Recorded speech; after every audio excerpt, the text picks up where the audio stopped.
গ্রামের কি অপরূপ দৃশ্য বাটি এলাকার।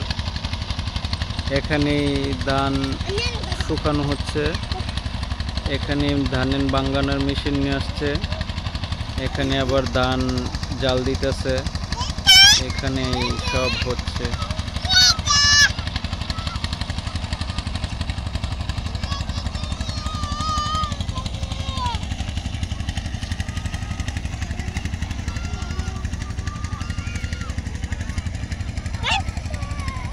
এইদিকে আবার খেলা চলছে, ক্রিকেট টুর্নামেন্ট, 2 দল।